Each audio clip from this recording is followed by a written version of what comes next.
A lot of you guys have been asking to see the actual in-game FPS on my last video, so I'm gonna do exactly that for you today. Please don't take into account the average FPS because that's gonna be really screwed because I'm constantly changing settings. Okay, first of all, let's look at ray tracing.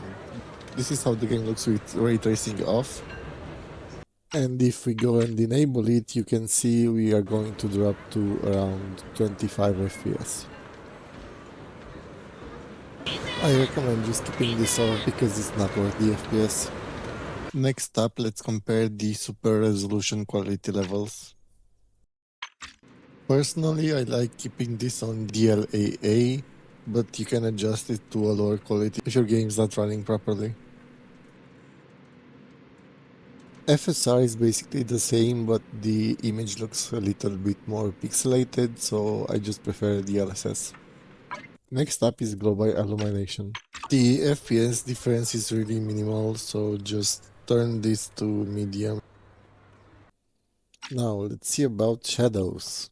All the options are okay, but there's quite a few FPS gains, so I recommend just keeping this low because the difference is not that high in the visuals. Next comes the FX quality, which mainly affects combat.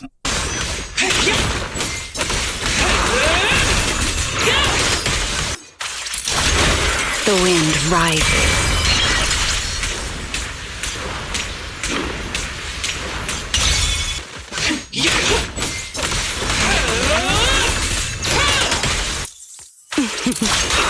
Hear the howling wind.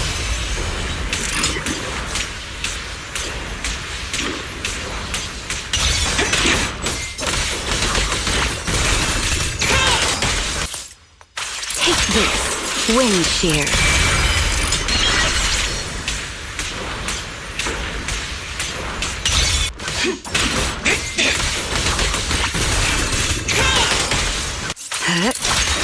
Wind shear.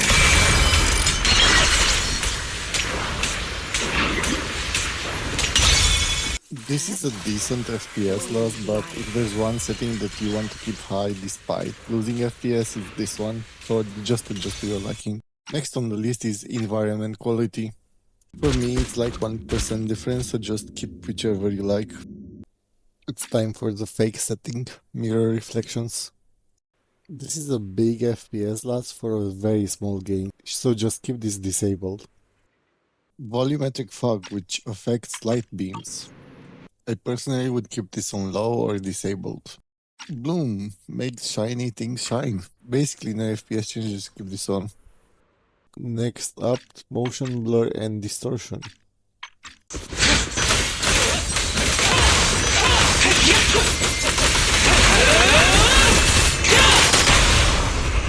That's pretty much it for the settings that affect your FPS. If you found this useful, please subscribe and leave a like. And let me know if you'd like any other guys.